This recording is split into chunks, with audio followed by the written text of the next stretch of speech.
Hi friends, எப்படி இருக்கீங்க? நாங்கள் நல்லா இருக்கோம். இன்றைக்கி நாங்கள் எங்கே கிளம்புறோம் தெரியுமா? உங்களுக்கு ஒரு சர்ப்ரைஸான விசிட் தான். ஒரு கண்கொள்ளாத காட்சி காட்டி தரப்போகிறேன். பட் அதுக்கு முன்னாடி நம்ம கொஞ்சம் விசேஷங்களெல்லாம் பேசலாமா? இன்றைக்கி மஞ்சள் கலர் சாரி. ஏன்னா இதில் ஒரு விஷயம் இருக்குது. ஆனால் ஏன் பர்பிள் கலர் ப்ளவுஸ்ன்னு பார்க்குறீங்களா? ஒன்றும் இல்லைங்க, கையில் கிடச்சது எடுத்து போட்டாச்சு. ஏன்னா வெளியே நல்லா குளிர் இருக்குது. கண்டிப்பாக கோட்டு போட்டுட்டு தான் வெளியே போகணும். அதனால் எந்த கலர் ப்ளவுஸ் போட்டால் என்ன, சாரி மேலே மட்டும்தான் ஃபோக்கஸ். இன்றைக்கி நம்ம சில விஷயங்களெல்லாம் பேச போகிறோம்.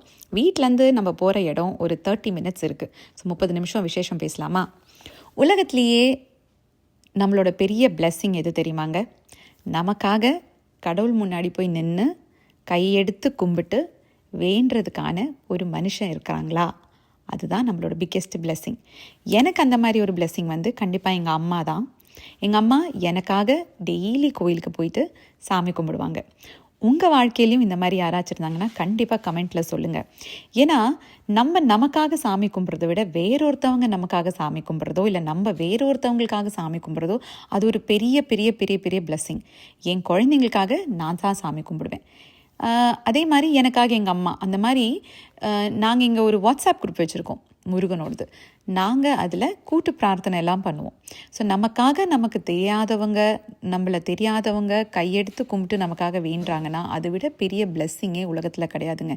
ப்ளஸ் நம்ம நிறைய பேர் ஒரே விஷயத்தை கடவுள்கிட்ட கேட்கும்போது கடவுள் அதை கண்டிப்பாக நிறைவேற்றி வைப்பாருன்னு எனக்கு நம்பிக்கை இருக்குது.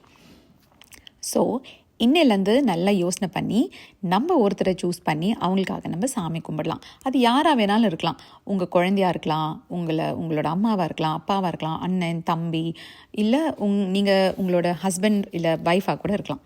ஸோ உங்களுக்கு அந்த மாதிரி யாராச்சும் சாமி கும்பிட்றாங்கன்னா கண்டிப்பாக நீங்கள் எனக்கு கமெண்ட்டில் சொல்லியே ஆகணும். ஸோ போகிற இடம் ஆல்மோஸ்ட் வந்துருச்சு. எங்கே போகிறோன்னா முருகன் டெம்பிளுக்கு தான் போகிறோம். இது எங்கள் வீட்டிலேருந்து 30 நிமிஷம். இந்த ஊர் பேர் லிபர்ட்டி ஹில். இப்போ தான் கட்டிகிட்ருக்காங்க. இதுதான் நான் ஃபஸ்ட்டு டைம் இந்த முருகர் கோயிலுக்கு வரேன். அதனால் பார்க்கிங் எல்லாம் கிடையாது. கொஞ்சம் மண் சேறு சகதியமாக தான் இருக்குது. பட் எப்படியோ பார்க்கிங் எல்லாம் பண்ணியாச்சு. இதுக்கப்புறம் நம்ம கோயிலுக்குள்ளே போகிறோம். ஆக்சுவலி தைப்பூசம் நாளைக்கு தான், அதாவது February 1 தான். பட் இங்கே நாளைக்கு இன்னும் நல்ல குளிராக இருக்க போகிறனால இன்றைக்கி சாட்டர்டே 31 கொண்டாடுறாங்க. 3 மணி டு 6 மணி வரைக்கும் அபிஷேகம், ஆர்த்தி எல்லாமே இருக்குது. ப்ளஸ் பிரசாதம் இருக்குது. அதுக்கு முன்னாடி இங்கே பாத யாத்திரை இருந்துச்சு. பட் என்னால் பாத யாத்திரைக்கு போக முடியலன்னா நல்ல குளிருங்க. அதனால் நான் ஒரு 4 மணி இருக்கும். இப்போ நான் இங்கே வந்தப்போ 4 மணிக்கு வந்துட்டேன். பார்த்தா நல்ல கூட்டம் இருக்குது.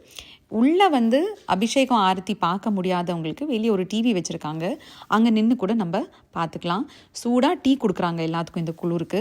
நான் ஃபஸ்ட்டு போய் உள்ளே போனப்போ அபிஷேகம் நடந்துருந்துச்சு. எனக்கு இடமே கிடைக்கல, எனக்கு பார்க்கவும் முடியல. ஃபோனை நல்ல மேலே கையில் வச்சு ரெக்கார்ட் பண்ணிட்டு தான் என்னால் அபிஷேகமே பார்க்க முடிஞ்சிச்சு. ஆனால் 5 நிமிஷத்தில் நம்ம முருகர் என்ன பண்ணார் தெரியுமாங்க? எனக்கு உட்காரதுக்கான ஒரு இடத்த கொடுத்துட்டாங்க. நானும் என் பொண்ணும் போய் உட்காந்துட்டோம். ஃபஸ்ட்டு அபிஷேகம் கண்கொள்ளா காட்சி உங்களுக்காக. லிபர்ட்டி ஹில்லேருந்து உங்களால் ஆஸ்டினுக்கு முருகரை பார்க்க முடியுமா? முடியாது. அதனால் என் மூலமாக இன்றைக்கி முருகர் உங்கள் வீட்டுக்கு வந்திருக்காங்க. எல்லோரும் இதை பார்த்து உங்களுக்கு எல்லாருக்கும் நல்ல ஆசீர்வாதம் கிடைக்கட்டும், நல்ல சந்தோஷமாக இருங்க அப்படின்னு நான் பிரார்த்திக்கிறேன். அடுத்தது அபிஷேகம் முடிச்சுட்டு அலங்காரத்துக்காக கர்டன் க்ளோஸ் பண்ணிட்டாங்க. அப்போ நாங்கள் எல்லோரும் உட்காந்து கந்த சஷ்டி கவசம், வேல்மாறல், அப்புறம் நிறைய குழந்தைங்க முருகனோட நிறைய பாடல்கள் எல்லாம் பாடினாங்க. அவ்வளோ நல்லா இருந்துச்சு கேட்குறதுக்கு. ஒரு பொண்ணு அதில் திருப்புகழ் பாடினா அவ்வளோ அழகாக இருந்துச்சு. அதுக்கப்புறம் என்னங்க, கர்ட்டனை திறந்தாச்சு, ஆரத்தி, கடவுளோட அலங்காரம் அவ்வளோ அழகாக இருந்துச்சு. கண் கொள்ளா காட்சி. நீங்கள் கொஞ்சம் நேரம் பாருங்கள்.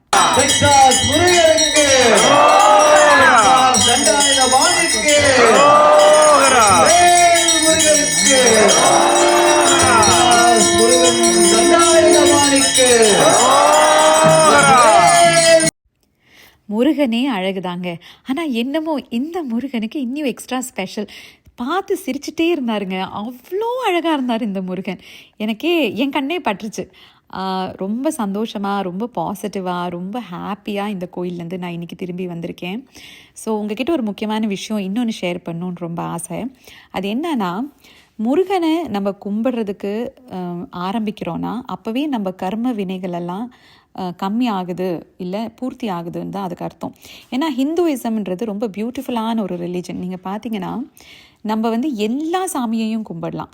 விநாயகர், மாரியம்மன், பார்வதி, சிவன், அது நம்ம இஷ்டம்தான். ஆனால் நம்ம எப்போ எந்த சாமியை கும்பிடணுன்றத நம்ம கடவுள் வந்து நம்மளை வழிகாட்டி கொண்டு போவார். சில டைம் நம்ம முருகனை ரொம்ப கும்பிட்டுருப்போம். நான் வந்து கல்யாணம் ஆன புதுசுலலாம் முருகனை நிறைய கும்பிட்டுருக்கேன். 2 குழந்தைங்க பிறந்தப்பவும் முருகனோட கந்தசஷ்டி கவசத்தை எல்லா நாளும் சொல்லுவேன். 2 குழந்தைங்களுக்கும் பழனியில் கொண்டு போய் தான் மொட்டை அடித்தேன். பட் என்னமோ ஒரு சூழ்நிலை சந்தர்ப்பத்தினால முருகனை கும்பிட்றது கம்மி ஆயிடுச்சு. அதுக்கப்புறம் விநாயகர், சிவன், குருவாயூரப்பன் அப்படின்னு எல்லா சாமியும் கும்பிட்டாச்சு. இப்போ திருப்பி ஒரு 1.5 வருஷத்துக்கு முன்னாடிலேருந்து திருப்பி நான் முருகனை தான் வேண்ட ஆரம்பிச்சிருக்கேன். அவர்கிட்ட தான் க்ளோஸ் ஆகணும், அவரை தான் வேண்டணும், அவர் தான் எனக்கு எல்லாமே அப்படின்னு நான் திருப்பி அவர் பக்கத்தில் போகிறதுக்கான காரணம் எப்படின்னு பார்த்தீங்கன்னா, நம்ம கர்ம வினைகள் தான்.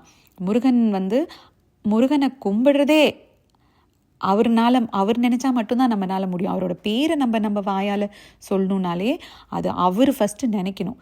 இதுதான் கரெக்டான டைம், நீ வா வந்து என்னை கும்பிடு, இப்போ தான் உன்னோட கர்ம வினைகளெல்லாம் நான் வந்து தீர்க்க போகிறேன், இதுதான் உன்னோட டைம்னு சொல்லி அவர் நம்மளை கூப்பிடுவார். அப்போ தான் நம்ம முருகனை கும்பிடவே முடியும். அப்போ தான் நம்ம முருகனுக்கு க்ளோஸ் ஆகவே முடியும், நெருங்கவே முடியும்.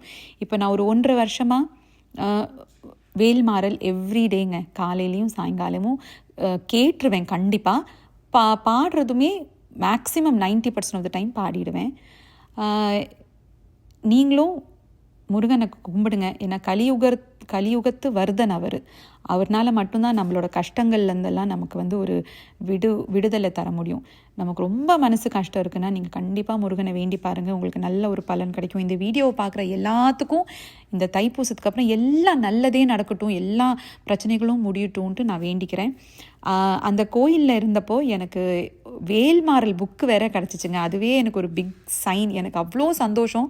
வீட்டுக்கு வரும்போது நான் அவ்வளோ ஹாப்பியாக வீட்டுக்கு வந்திருக்கேன். க்யூவில் நின்று பிரசாதம் எல்லாம் வாங்கிட்டு ரொம்ப குளிர்.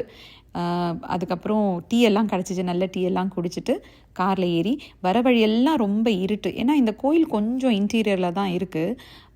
எப்படியோ நானும் என் பொண்ணும் பேசிகிட்டே சாமி பாட்டை கேட்டுக்கிட்டே வந்து வீட்டுக்கு வந்து சேர்ந்துட்டோம். 8 மணிக்கெல்லாம் வீட்டுக்கு வந்துட்டோங்க. இந்த வீடியோ உங்களுக்கு பிடிச்சிருந்துச்சுன்னா லைக் பண்ணுங்கள், ஷேர் பண்ணுங்கள், உங்கள் ஃப்ரெண்ட்ஸ் கிட்டெல்லாம் சொல்லுங்கள். உங்களோட எல்லா கஷ்டங்களும் இந்த தைப்பூசத்துக்கு அப்புறம் தீரட்டும்னு நான் அந்த முருகனை வேண்டிக்கிறேன். வேல்மாறல் புக்கை வீட்டுக்கு வந்த உடனே சாமி முன்னாடி வச்சு விளக்கேற்றி சாமியும் கும்பிட்டுட்டேன். Have a good day. Bye.